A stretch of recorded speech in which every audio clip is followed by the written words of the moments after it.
Hi, my name is Benedict. This is going to be a discussion, as it says on the title, why you should not call yourself a producer.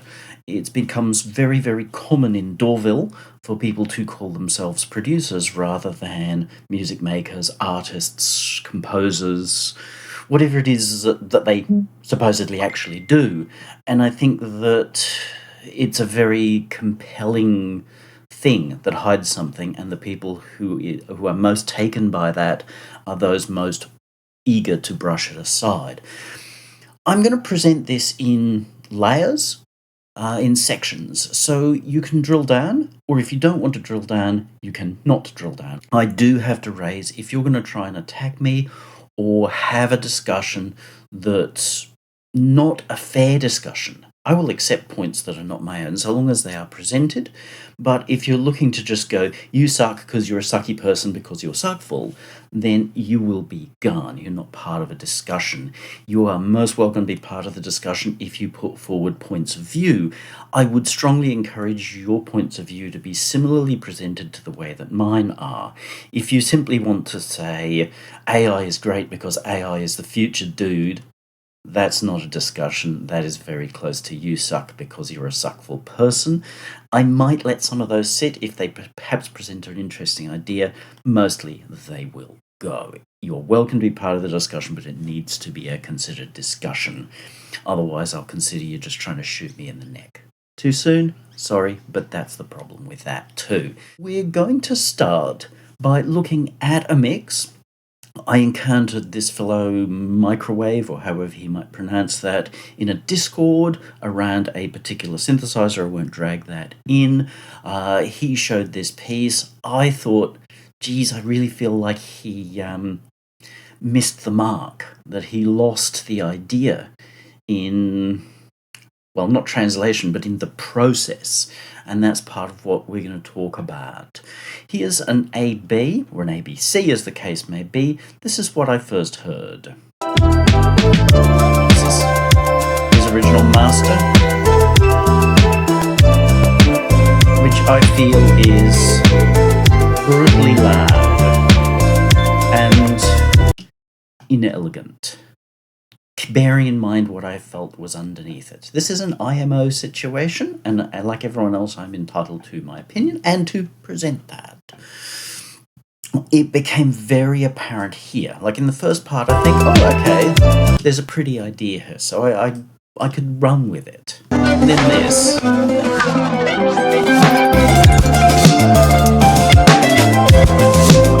To me, it becomes awfully confusing. To me, what I hear is very flat, very forward, plastic. He's trying to put everything on top.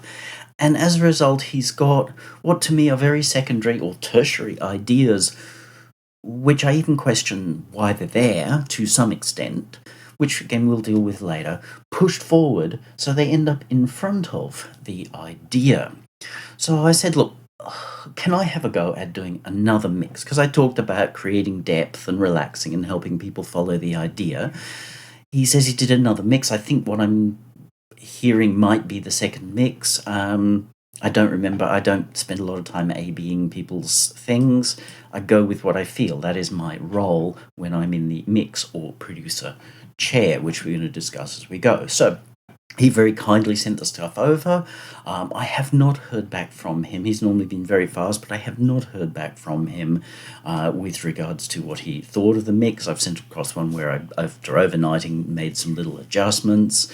And I also had already several times said to him I was considering making a video, so I have no idea of his stance on this, but he's not a client. This is not paid work. I did this in public as a public event.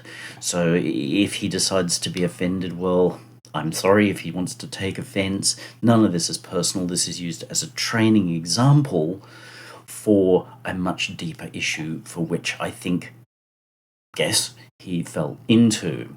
So this was, we'll just loop some bits. This was his original, which as I say, I felt buried. This is quite literally just all the stems and tracks that he sent over dropped into my DAW, And as you hear, it's quite different. It's a lot more relaxed, obviously. His was so loud that it was actually hitting the clip. So note to self, don't ever send something out literally at 0 dB. It will clip, and that is not a good look. Shave off something like 0.3 of a dB, and you will be safe. Otherwise, you are going to end up with clips, especially in streaming services.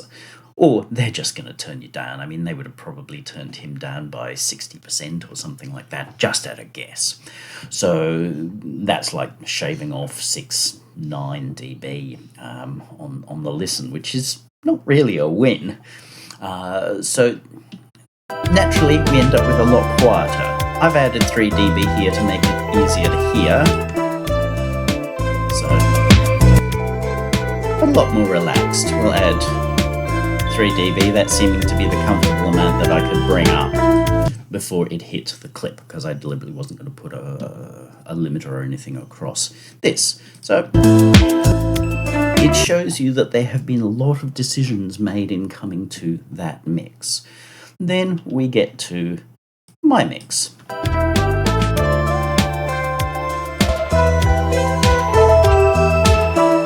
We've gained volume, which one would expect. We've also gained more genuine width, but a lot of depth. So, direct AB, brutally flat and forward. Everything's fighting with everything else, especially in this second section. Here, we've got a lot of laid back, and the focus has gone on the melody and the performances, which, in my mind, is exactly where the performance should be put in front. There are moments for technical trickery, but even there, they've got to come off as a performance, not as something sticky taped on top. So, obviously, we're just looking at the AB from there to here. And we've got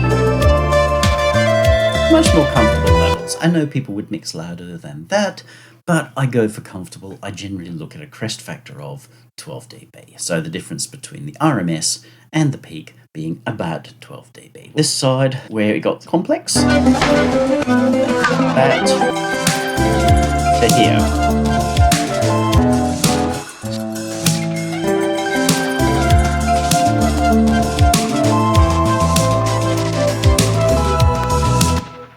Now he added a lot of breakbeaty elements, which I didn't feel fitted, but I also wasn't going to remove them, because in this case, while I decided to honour the song more than his decisions, I still wanted to honour the stuff that he'd put in. Now, if this were a mix walkthrough, I'd go through and show you the whole box and dice.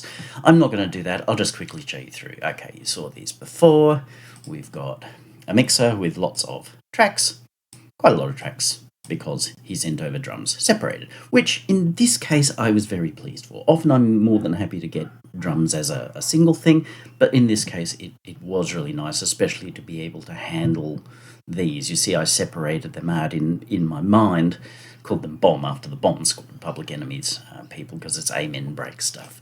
If you're wondering about that, rhythm bass, his acoustic guitars, electric guitars, and then synth stuff.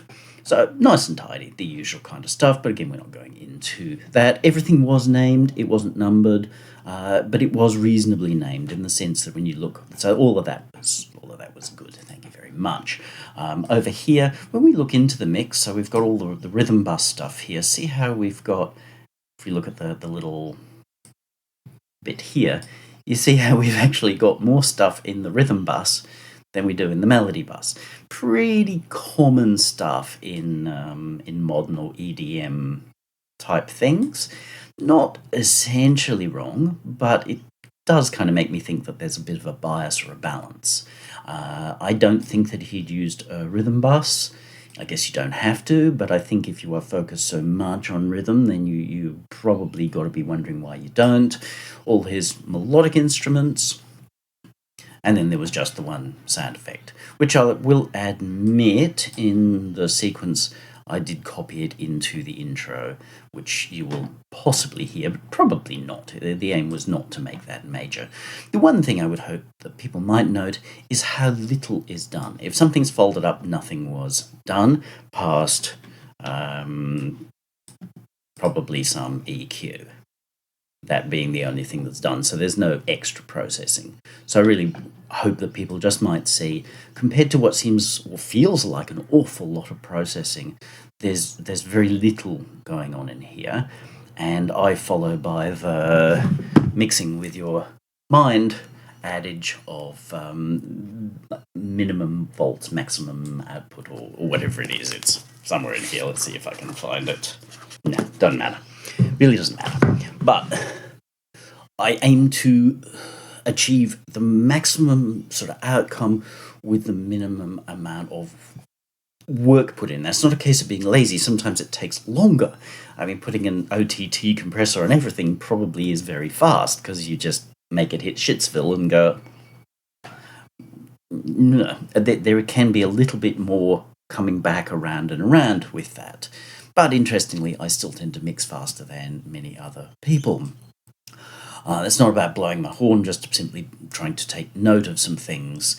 Because he's used a fake drum kit, I can't remember which one it was, Easy Drum, Superior, it was one of those things. I'm not one way or another. I've done my usual trick of putting a little bit of movement on it. The kick drum, ultimately, I was never happy with, so I just reshaped it. You see how I've reshaped it with a phaser rather than messing about with EQs and what have you, which are just hard work. That takes a little bit more experience. You can make a real mess if you're not careful. Master as usual, push it up to get a little bit of blah, blah, blah, blah. Yep, check with real world, all of that. So this bit only in here just so that I can do the mix AB, which I have shown you. We shall make sure we're on that. Now I shall give his whole piece a play so you can simply have a listen to it. Whether you like his music or not must be irrelevant in this part of the program, or really in all parts of the program, simply because you'll miss the importance of the idea. So, it is Microwaves, Get Lost. I don't know why it's called Get Lost. I don't know whether that's F off or get lost in the cool. Leave that for you to work out.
So, Microwave, Get Lost, that's obviously the Benedict Roff-Marsh new mix. That's the first part of the program. Now we'll start to look at the deeper discussion.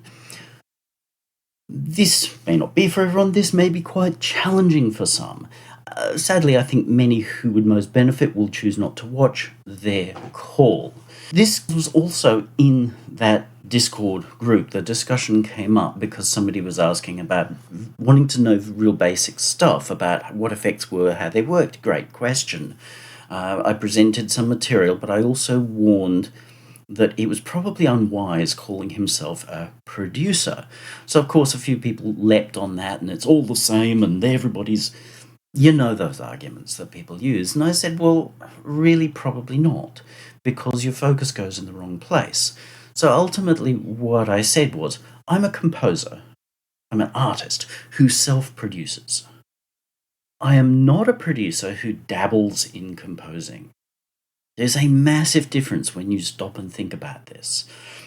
The distinction is huge, and it also explains the thinness of modern indie music, not to mention chart music. They're all related. I've spoken about that enough earlier, so go find those videos if that intrigues you enough to dig into my 2 cents on those things. So I'm a composer, an artist, who, through circumstance, self-produces. Now, I'll be very honest. When I left school, I wanted to be a record producer. I wanted to grow up and become Alan Parsons. The pathway there being become a mix engineer, and then over time get to the point where you get to start to wave the hammer around the room. It's not about power and control, but people think that, misthink that.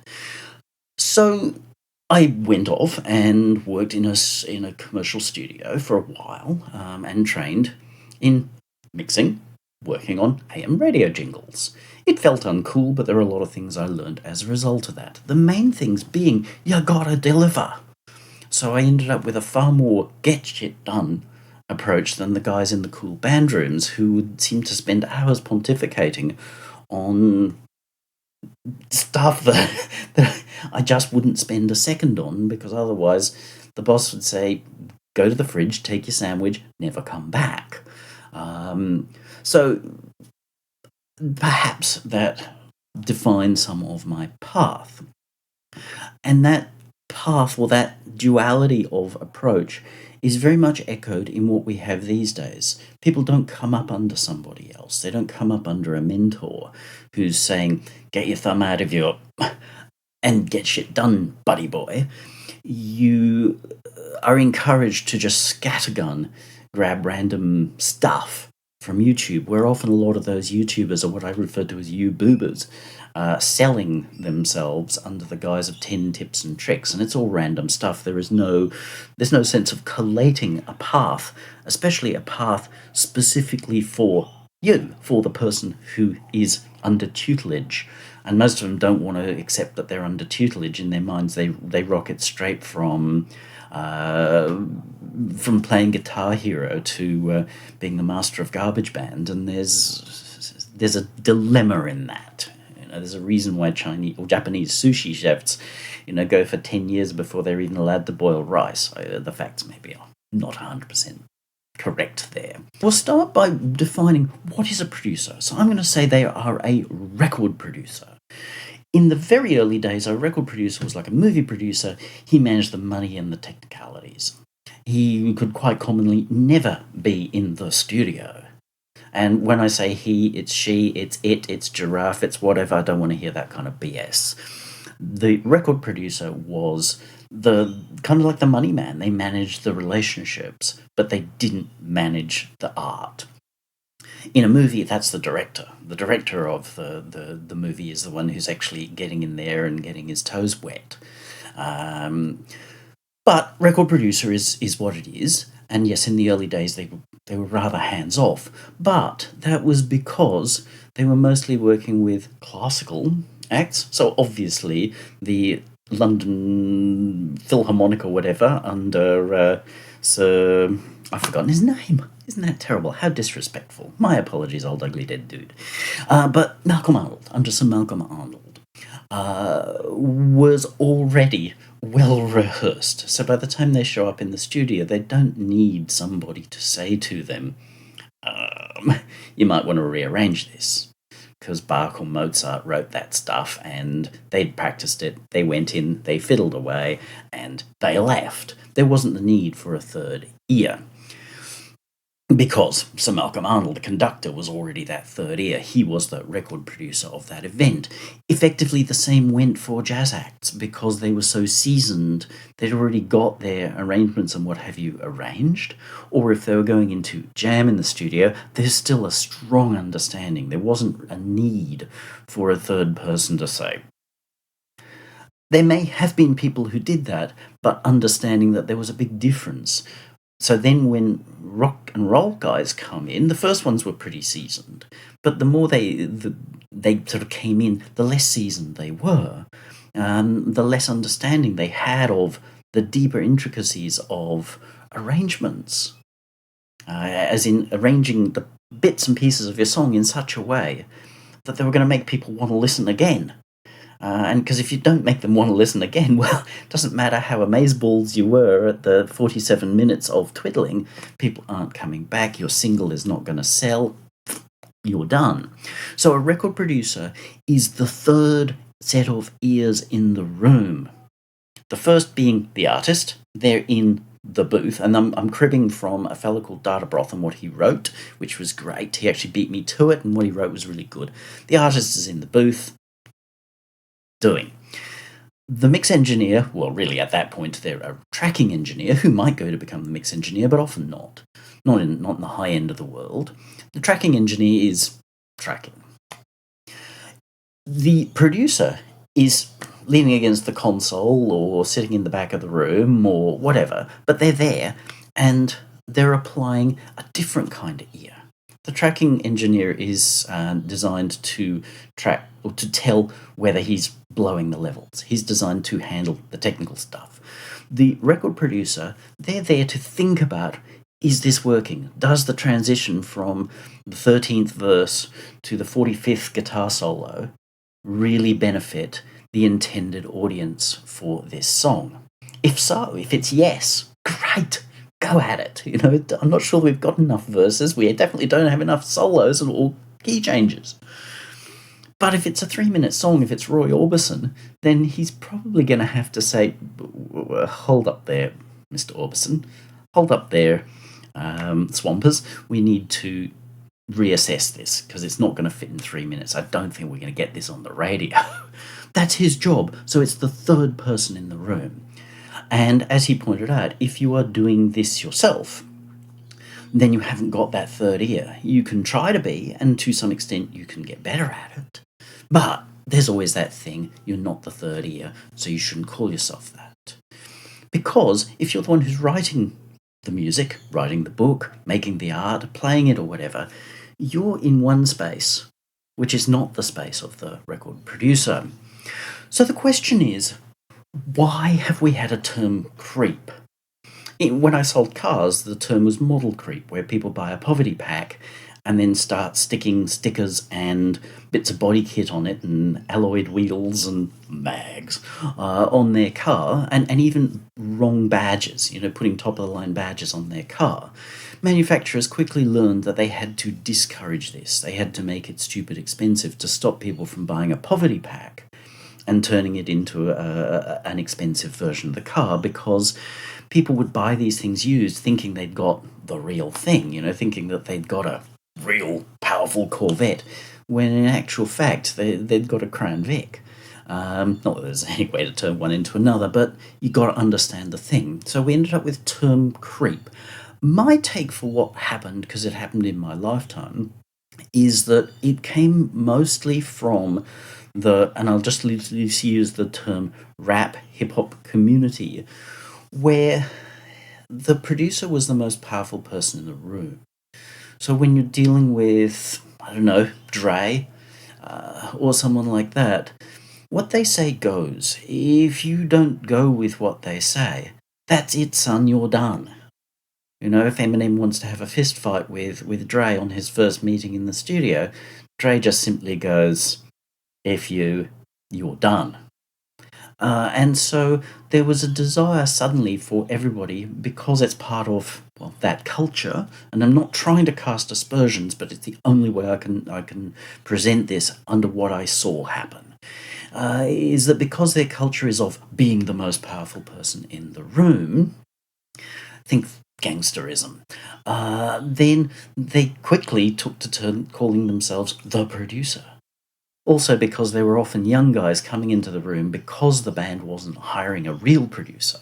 They didn't have access to Dre.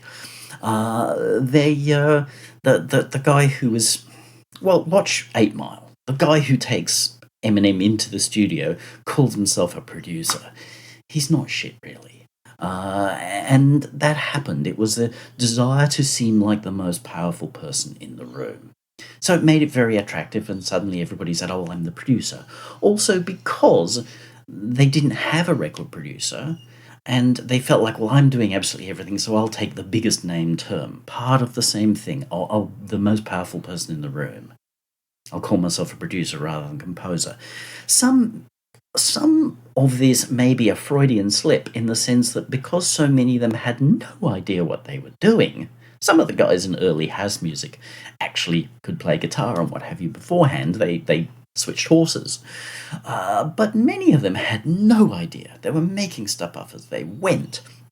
Some of it was a bit dire as a result, or thin, but some of them had a great feel, and even though technically thin, it was cool. It did something special, and that's wonderful. That's what pop music should be about.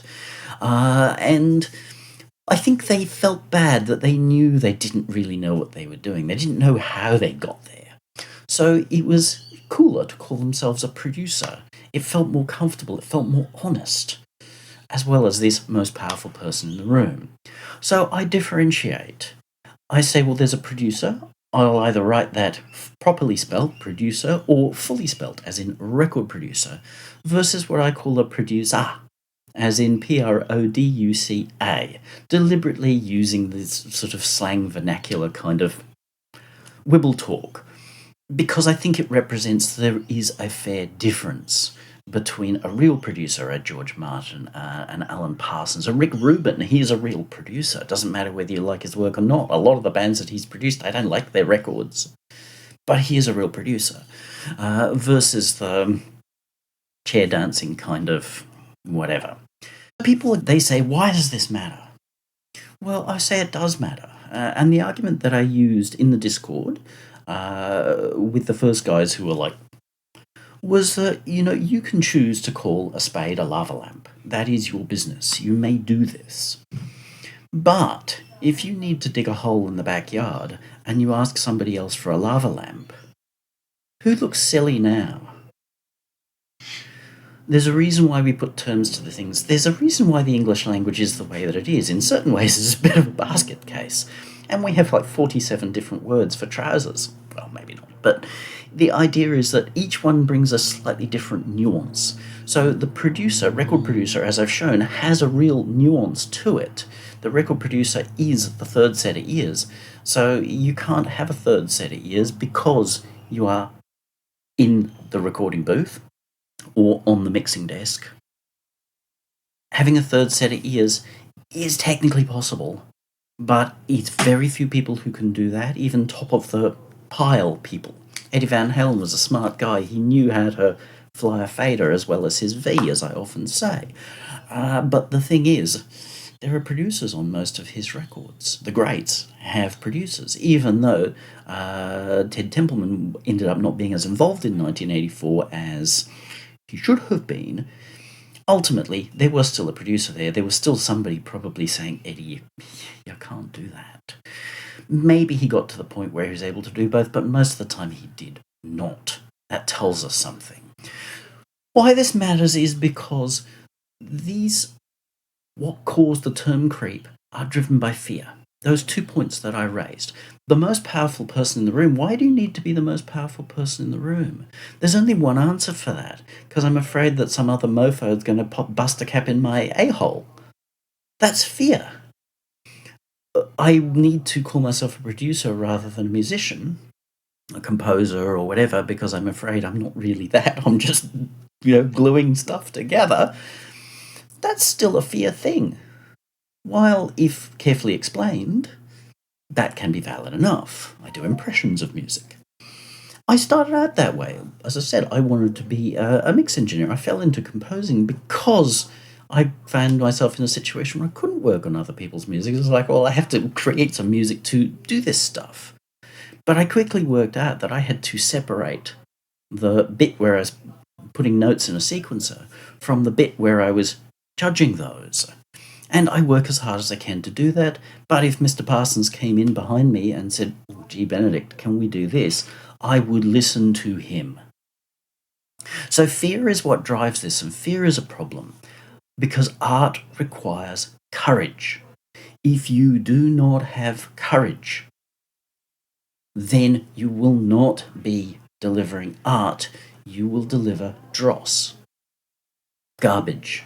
As the old adage in music production always went, you can't polish a turd. Now, some idiot's going to point to videos where people make shiny balls out of polished turd, but that's deliberately missing the point. That, to me, would say you are focused on your fear and you don't want to face it, Sonny Jim. While I fully understand that, it's not going to help you get better. If you actually want to get better, you're going to need to face that. If you don't, then you need to write the word producer with an A on the end, probably, rather than pretending to be something that you are not, because it makes you look like a fool, just as the person who asked for a lava lamp when they need a spade to dig a hole in their backyard. They can only look like a fool. Worse, if they have a go at the person who bought them a real lava lamp instead of the spade that they thought they were asking for, but really weren't. So now we're going to go another stage deeper. A composer creates music. Now, music to me is a story in sound. We set a scene, we create a story in sound. Whether that has somebody saying, "I want to hold your hand," rock the Casbah at the same time, it's irrelevant. That's all part of it. So composer, songwriter, we are telling a story in the musical format. So we need to create a scene and tell a story in that. Some great story-based acts like Dire Straits, think of Romeo and Juliet, Industrial Disease. These are telling great stories in sound. Telegraph Road, telling great stories in sound. What happens there is that the composer creates the music first, then it is produced. So chances are Dire Straits lobbed up into the studio, and I can't remember their producer's name. It might even have partially self-produced those records, I think. But they had some experience by then, and they were very impressive musicians, very impressive. They could deliver probably anything you asked them to. Thank you. So then it was buffed and polished. So if there's a third-party producer, whoever's in that role is going to be looking at, does this work? Do these transitions work? Do all these bits flow? There must have been a conversation about Telegraph Road. This thing is like 14 minutes long. Radio wants 3-minute songs. How are you going to get this on the radio? It did end up on the radio, and it did really, really well and sold a lot of records because it's a hell of a piece of work. The fact that it's a hell of a piece of work is what got it over the obstacle. So they thought through this very, very carefully. So the composer creates the core art. The producer then buffs and polishes it.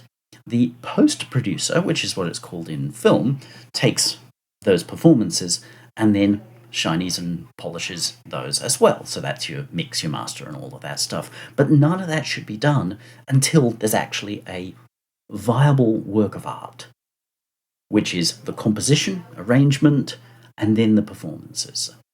The problem is that the producer seeks to deliver before there's any actual content. So as in, there's not really a song. They're looking to deliver predetermined kinds of perfection, regardless of the raw input. So the problem there is they're acting as what's called a technicist, a term I just discovered, rather than a composer. So I'll post that up and you can pause and have a read through that. I was going to say a technologist, as in they're obsessed with technology, but it turns out there's actually a term. There's a term for everything now. People make stuff up. The enshittification of technicism. Same. So the producer ends up, through their fear of actually making a piece of artwork, a story that they're going to tell, they start doing producery shit. They're looking at what they can sidechain before they've got anything that actually might or may well not need sidechaining. So the sidechaining is the most important thing that comes across. That's dangerous. The composer is focused on the music. The producer is focused on their rules, which is why there's constant rules about what you should do. The music exists only so they can take their actions. Therefore, it is irrelevant. And this is worrying. As musicians, we are artists. If we are not artists, if we're the kind of person who goes, well, I'm not an artist, art is bullshit, then, dude, you've got a fear-based issue to look at. Happy to discuss that with you, happy to even sit down and have paid sessions on that as a record producer, because as a record producer, my job is therapy a fair amount of the time. So seeing oneself as a producer before a composer or artist means that the reason for the season is not only forgotten, but it's diminished. The result is garbage. It may be shiny garbage, but it's commonly overcooked, overmeddled with mush. And that, as I say, explains the problem or the thinness with indie music. It's not just the musicians who are to blame. It's definitely not the record companies who are to blame. They're part of the game, but it's people in general. Now, as artists, our role has to be to shine a spotlight on society. Now, we can do that with an I Want to Hold Your Hand. I Want to Hold Your Hand shines a spotlight on something about being human. It may not shine the same kind of spotlight as The Revolution Will Not Be Televised, which is a more political kind of a thing, but they both shine a spotlight on something about being human. If we're not doing that, we're not doing our jobs. If we're simply saying, I'm going to churn out some more shiny garbage, we're not artists. We can be artists as mix engineers, as record producers. That's my aim in life. My aim in life when I'm working with an act is to say, how do I help their art to translate to those who want or need their art? That's artistry. But if we don't have that, then when the sound comes out, when the tune comes out, I'm deliberately using that word, CHOON, rather than musical, it has no purpose. And therefore it just, because it's irrelevant. And we've spent so long as artists telling people that music itself is irrelevant, that it's nothing but tunes in endless streams on streaming disc services. So we've got to that point where we've really buggered ourselves. AI and what's happening on Spotify and all of that, that's our fucking fault. Blaming Mr. What's-his-face, Elon Musk or whoever for all of this, I forget his name, it's irrelevant. It's just us avoiding our own fear. We don't have the courage to actually do shit that matters. So what I think went wrong, and we'll just kind of refresh ourselves here, in our A and B, I'll make sure that we're in somewhere reasonable. What I think went wrong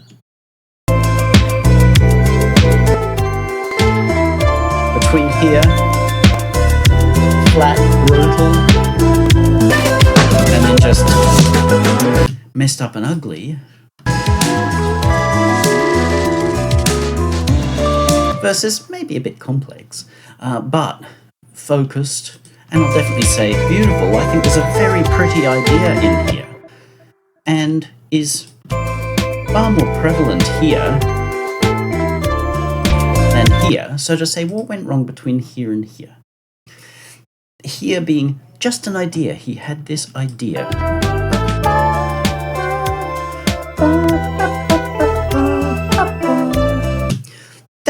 pretty idea, and he's presenting it as loosely as a kind of jazz fusion. I think it's really nice. His mix and the way he's going, I wouldn't want to borrow that. But if there was a record full of that kind of stuff that could sit side my Shack Attack records, yeah, why not? That'd be a good thing. It'd be an addition to the world. So I'm going to say what's gone wrong is details matter. Fear has caused him to rush.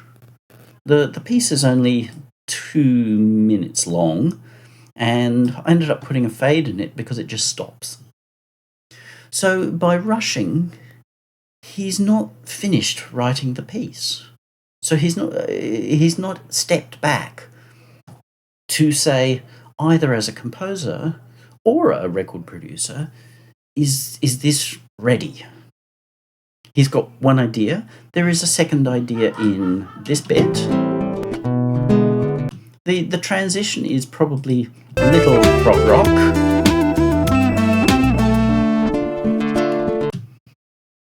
But interesting.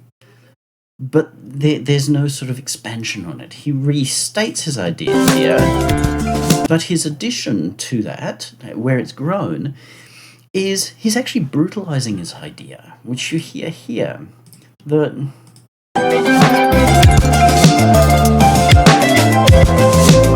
All that addition of hip-hop elements, of rap, boom bap, or whatever they are, elements, makes no sense.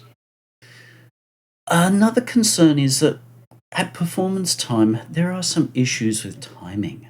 Now, I don't know where he's at in the musical journey. I really don't. But these days, as Bollard, a producer, I think his name is, has been pointing out in some of his recent videos, one of the problems with working with newer, younger rappers is that they don't have any skills. And they don't want to learn skills. So they end up passing over better quality backing tracks, music beds, beats. Therefore, they get poor quality stuff because it's simple. And so they choose not based on does it match the idea, the scene of the story of my song, but is it just easy for me to do? And that's lack of courage, that's fear in action. So particularly at the beginning, there are some very notable timing errors. I reduced that in part by pulling down the level of the drums, but there's also been a weird decision made on this whole first section. You can hear it here.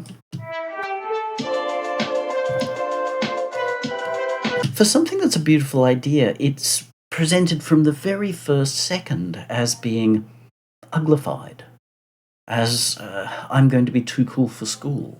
I've got a pretty idea, but I'm going to make sure that you can't see it that way. This feels wrong. It's not here, not until here, that he allows that idea to even be shown in a pleasant way. He started by saying, I've got a pretty idea, but I'm going to do what I can to twist it and bury it and make it ugly before I let you see it. So I did some things to try to make it seem less like we were doing bad things to it. I had to make some of these decisions because he had embedded weird decisions, like weird drum sounds in this intro part. And as I say, he was out of time. By reducing the level of the drums, it helped hide that a little bit, and I flew in his sound effect from here to here just to... It's a creative choice, which I would rather not make, but I felt I needed to make, because otherwise I felt like as soon as you start hearing the piece, you're like, this is broken, and I don't want people to walk away at that point. My job is to try and keep people as long as possible.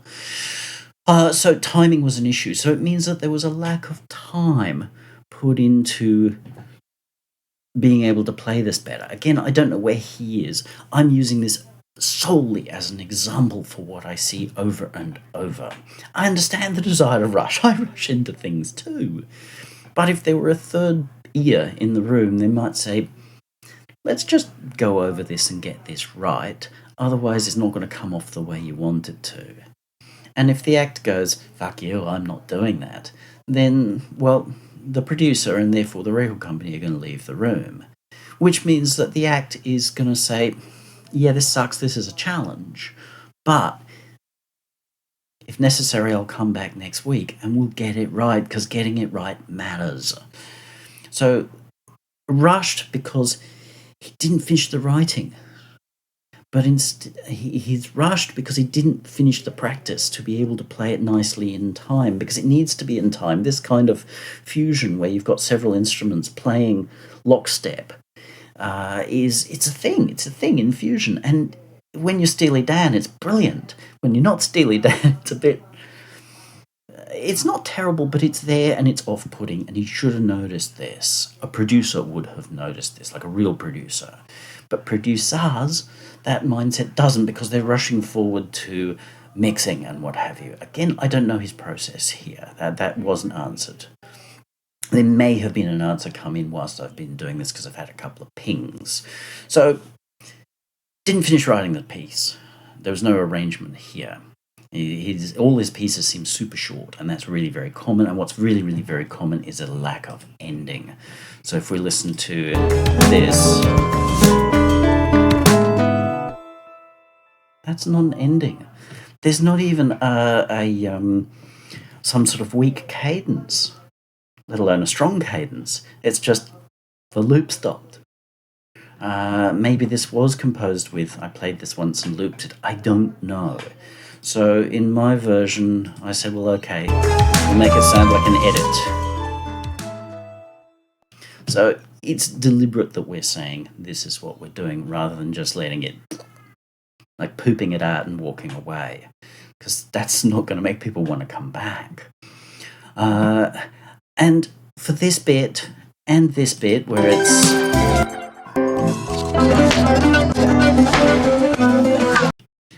a jumble, and this bit where it's like uglified from the beginning, I think that he's afraid of judgment. This is not just him. I think by him I mean everyone in this position. Afraid of judgment. They want to hide their art under ugliness. I watched this rise in the early 90s. It was coming in the late 80s, but I watched it rise in the early 90s. There was some truly interesting work being done at that time.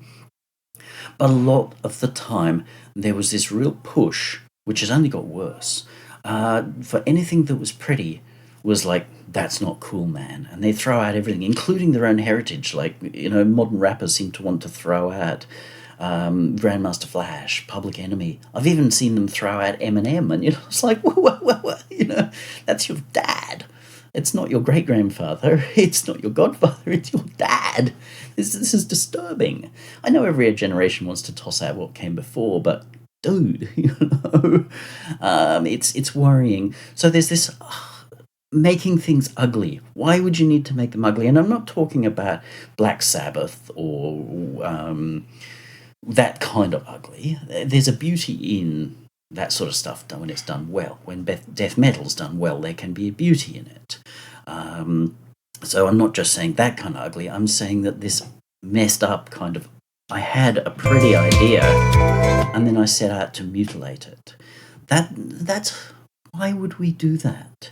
And again, I just have to come down after asking a lot of people and getting no coherent answer, some angriness, is that it is because they're afraid of finishing the work and afraid of being judged by others. So they just make it ugly in the hope that they get a pat on the back for being producery. So that means that the producer is more interested in weird and damaging, dangerous stuff, anti-art, not anti-art in a cool art way, but anti-art as in the hater of art, the machine gunner of genuine, legitimate artists. And that's a worry.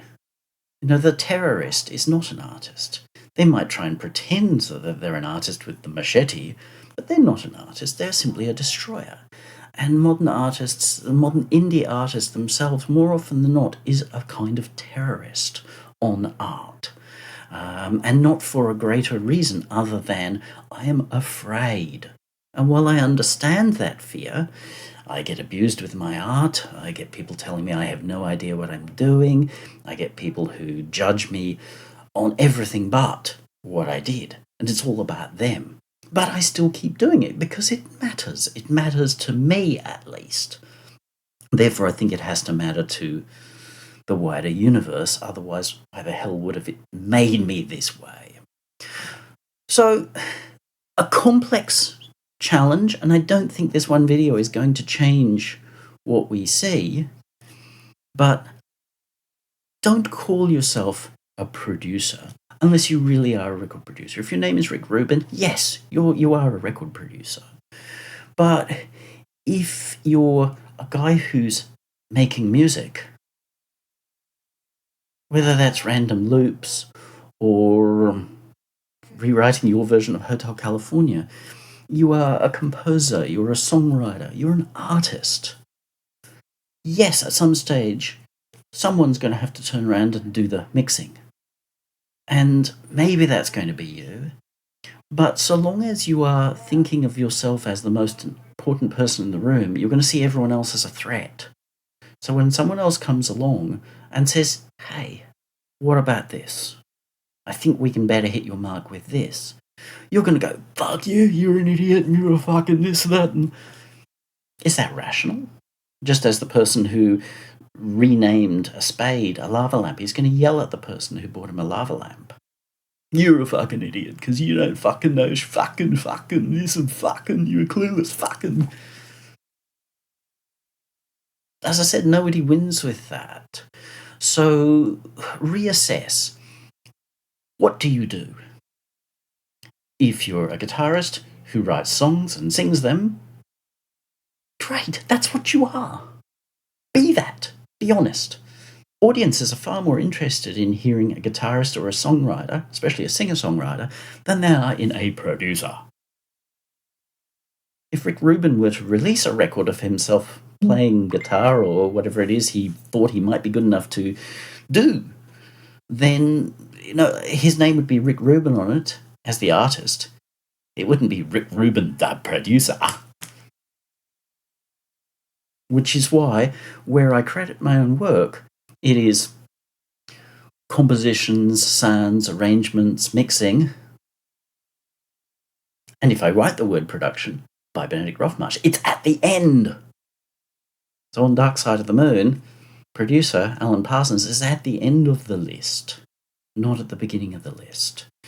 So if you have fair questions, fair discussion, down below. If you would like to work with me on dealing with this in your own stuff, whether through actually getting somebody to mix for you, or drilling down into what's gone wrong for you and how to get back on path, then down below. If I've just added value to you, then please also down below click the coffee thing, because this will be a day's work for no actual pay.